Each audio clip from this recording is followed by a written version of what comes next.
안녕하십니까. 별리자 인사드리겠습니다.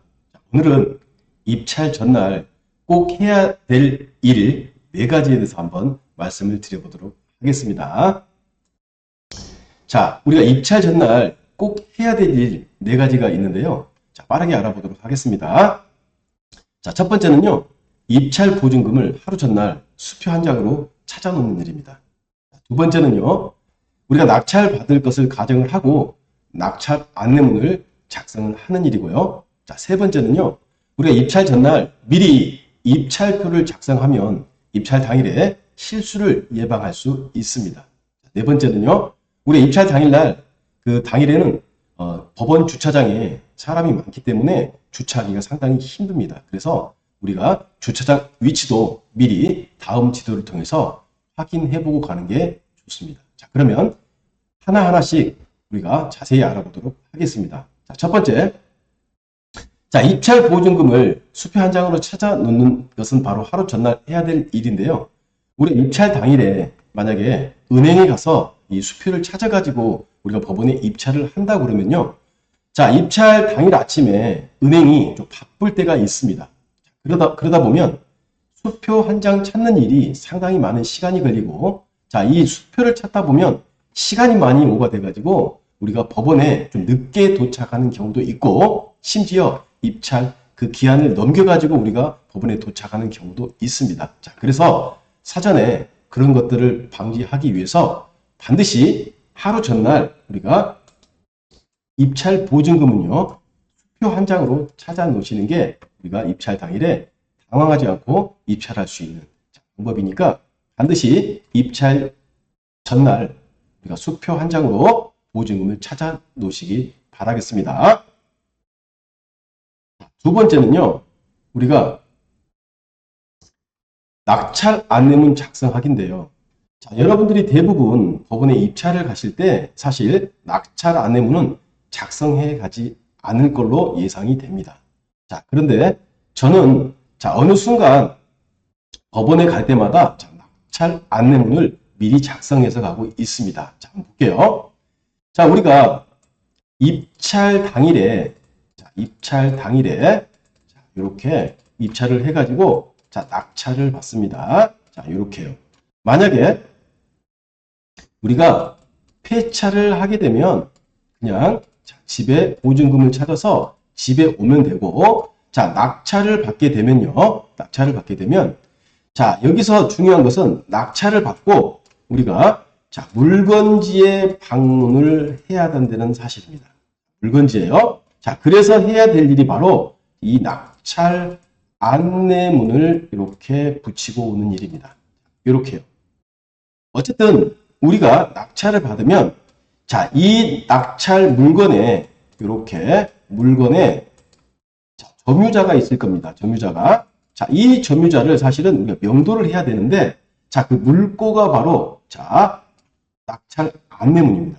낙찰 안내문을 물건지에 이렇게 붙이고 오면요, 여기에 살고 있는 점유자가 이렇게 연락을 해올 가능성이 아주 높습니다. 자, 이렇게요.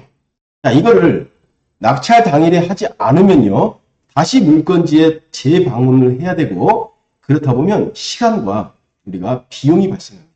그래서 어차피 입찰 당일에 낙찰이 됐다는 가정하에 우리가 오후에 물건지에 방문해서 낙찰 안내문을 붙여 놓으면 이렇게 거기에 물건지에 점유하고 있는 점유자가 이 낙찰 안내문을 보고 연락해 올 가능성이 아주 높습니다. 자, 그래서 이런 식으로 낙찰 안내문을 하루 전날 우리가 만들어서 입찰 당일에 가지고 가시는 게 훨씬 우리가 유리하다라고 생각하시면 될 것 같습니다.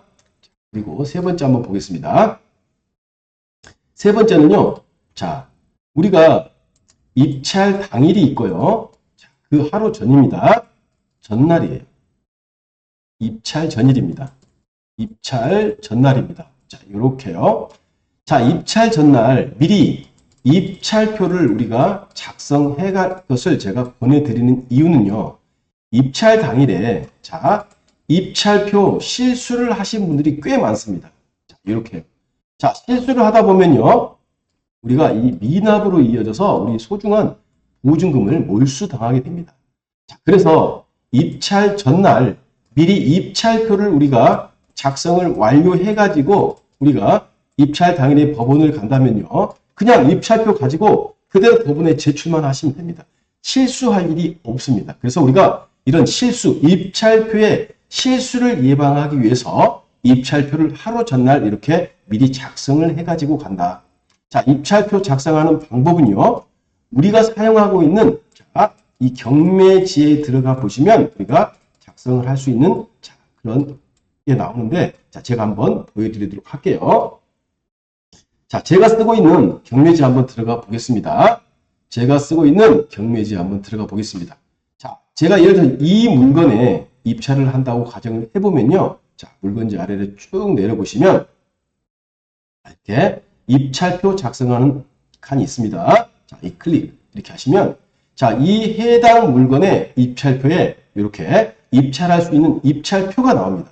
자, 이렇게요. 자, 요걸 가지고 미리 작성을 해서 자, 여기에 인쇄를 누르면요. 자, 출력이 되죠. 이걸 가지고 법원에 그대로 제출하셔도 법원에서는 자, 인정을 해줍니다. 자, 그래서 이 서류를 가지고 어떻게 작성하는지 한번 보겠습니다. 일단 첫 번째는요. 본인이 입찰하는 경우입니다. 자, 본인이 입찰할 때는 그렇게 서류가 복잡하지 않아요. 그래서 이렇게 빨간색으로 체크된 부분, 자, 본인 성함 쓰시고요. 본인 전화번호 쓰시고, 자, 그 다음에 본인 현재 살고 있는 주소를, 자, 도로명 주소로, 자, 이렇게 작성을 해야 됩니다. 자, 그리고, 자, 현금하고 자기압수표. 자, 제가 수표를 낼 거니까, 자, 여기에 이렇게 체크를 하시고, 입찰하는 입찰자, 본인 이름을 이렇게 작성을 하시면, 자, 본인 입찰표 작성은 이게 끝입니다. 그래서 본인이 직접 입찰할 때는 자, 상당히 간단합니다. 그래서 이걸 출력하셔가지고 이 주민등록란에 본인의 주민등록만 직접 이렇게 작성을 하시면 입찰표 작성이 끝납니다. 자, 요 입찰표 작성한 입찰표를 자, 입찰 당일에 법원에 제출만 하시면 자, 이 입찰표도 인정이 됩니다. 자, 두 번째는요. 자, 대리 입찰하는 경우가 많죠. 그래서 우리가 두 번째는 대리 입찰할 경우에 입찰표를 어떻게 작성하는지 자, 첫 번째 이 경매지에 들어오셔가지고 자, 위임장이라고 체크를 하시면 대리 입찰하는 부분에 이렇게 입찰표가 나옵니다. 자, 이 물건에 실제로 입찰하는 본인이 있죠. 본인의 이름을 쓰시고 전화번호 작성하시고 주소를 작성한 다음에 여기가 바로 대리인의 인적사항을 적는 겁니다. 대리인은 우리가 법원에 가서 직접 이렇게 제출하는 사람을 의미합니다. 그래서 자, 이렇게 대리인의 이름을 쓰시고 자, 본인과의 관계 아무렇게나 쓰시면 됩니다. 자, 후배라든지 선배라든지 자, 그렇게 쓰시면 되고 자, 전화번호 작성하시고 자, 주소도 마찬가지로 도로명 주소 작성하시고 자, 현금 자기압수표 체크하시고 자, 이게 중요합니다. 자, 이 물건은 지금 대리로 입찰하는 물건이기 때문에 입찰자를 실제로 법원에 가서 이렇게 법원에서 제출하시는 사람의 이름을 여기다 작성을 하셔야 됩니다. 자, 그리고 또 하나 표가 작성할 게 또 있습니다. 자, 이렇게 위임장인데요. 자, 위임장을 반드시 작성하셔야 된다. 자, 이게 바로 이 대리인란이 직접 법원에 이렇게 자, 법원에 제출하실 분. 자, 그래서 대리인을 의미합니다. 똑같이 이름 쓰고 자, 직업 쓰시고 전화번호 쓰시고 자, 주소 작성하시면 되고 여기에 이 지금 대리를 대신 위임한 원래 입찰을 하려고 하시는 분 있죠? 자, 그 분의 자, 성함과 자, 직업, 전화번호 그리고 주소를 이렇게 작성을 하셔야 됩니다. 자, 이해되셨죠? 자, 그리고 반드시 자, 이렇게 대리로 위임을 하시는 이 본인은요. 자, 이 지금 자, 여기 이 도장 찍는 날에 반드시 자, 인감 도장을 이렇게 찍어야 됩니다. 됐죠? 그리고 또 반드시 인감 증명서를 이렇게 첨부를 하게 되어 있습니다. 그래서 중요합니다. 인감 도장이 꼭 자, 찍혀야 되고 거기에 따른 인감 증명서를 반드시 입찰할 때 같이 제출을 해야 됩니다. 자, 이렇게 우리가 경매지를 통해서 입찰서를 하루 전날 미리 작성할 수 있습니다. 자, 그래서 하루 전날 입찰가를 확실하게 얼마를 입찰할 것인지를 결정이 되셨으면, 자, 이렇게 경매지에 들어오셔서, 자, 입찰표를 이렇게 작성을 하셔가지고, 요거를 출력을 하셔서, 요거를 입찰 당일에, 자, 이 출력된 입찰표를 그대로 제출하시면 됩니다. 자, 이렇게 하는 이유는요, 바로 입찰 당일에 입찰표의 작성에 이 실수를 예방하기 위한 목적이 아주 큽니다. 그래서 저 같은 경우에는, 자, 입찰표를, 자, 이 전날 미리 작성을 했죠. 그러면 입찰 당일에 법원에 가서, 자, 가장 먼저 제출을 하고, 자, 편안하게, 자, 이 마감이 되고, 그 다음에 입찰 결과를 기다리는 편입니다. 그래서 이렇게 미리 입찰표를 작성해 가면요, 법원에 가서 우리가 당황할 일도 없습니다. 서두를 일도 없습니다. 그래서 미리 작성된 입찰표를 그 당일날 입찰표만 제출을 하면 끝나기 때문에 아주 입찰 당일에는 여유롭습니다. 자, 그러니까 당연히 실수를 할 일이 없겠죠. 그런 차원에서 미리 하루 전날 입찰표를 작성해 놓는 겁니다. 자, 그리고 마지막으로, 자, 네 번째, 주차장 위치를 확인해야 되는 이유는요. 자, 입찰 당일에는요, 자, 입찰자들이 많이 이 법원에 사람들이 자, 많이 이렇게 옵니다. 자, 그러다 보면, 자, 이 법원 주차장이 상당히 좁아요. 그래서 내가 가서 주차한다는 보장이 없습니다. 그래서, 자, 여기가 지금 광주지방법원인데요. 광주지방법원인데, 자, 광주법원입니다. 자, 광주법원. 자, 이 빨간색으로 표시된 부분이, 자, 경매법정입니다. 자, 그러면 내가 광주법원을 만약에 처음 가신다고 하면요, 미리 하루 전날, 자, 다음 지도를 통해서 광주법원 주변에, 자, 주차장은 어디에 있는지 정도는 확인하시고, 아, 요런 데가 이렇게 주차장이 위치하고 있구나. 자, 이렇게 위치하고 있구나. 자, 그래서 내가 만약에 내일 법원에 간다면, 자, 법원의 주차장은 주차하기 힘들 거라는 판단 하에, 자, 요런데, 이렇게 미리 이렇게 주차장 위치를 확인해 놔야 우리가 빠르게 주차를 하고 정해진 시간 내에 우리가 법원에 입찰하러 갈 수 있습니다.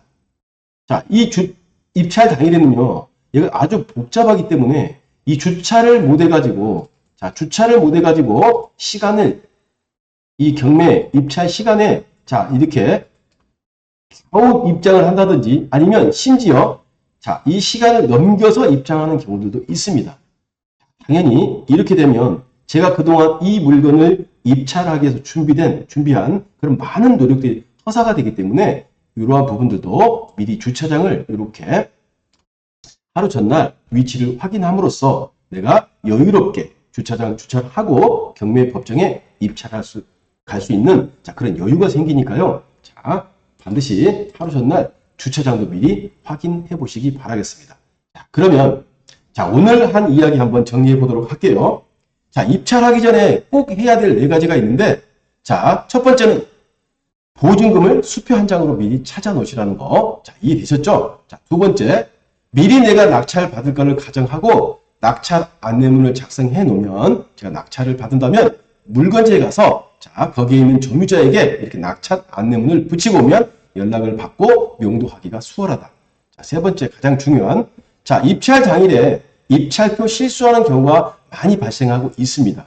자, 그래서 우리의 소중한 보증금을 지키기 위해서 입찰 당일 전날 이렇게 입찰표를 미리 작성해 놓으면요, 우리가 실수할 일이 없다. 그래서 실수 예방 차원에서 하루 전날 입찰표를 반드시 작성해 놓으시기 바라겠습니다. 자, 네 번째는요, 입찰 당일에는, 자, 경매법정이 상당히 복잡합니다.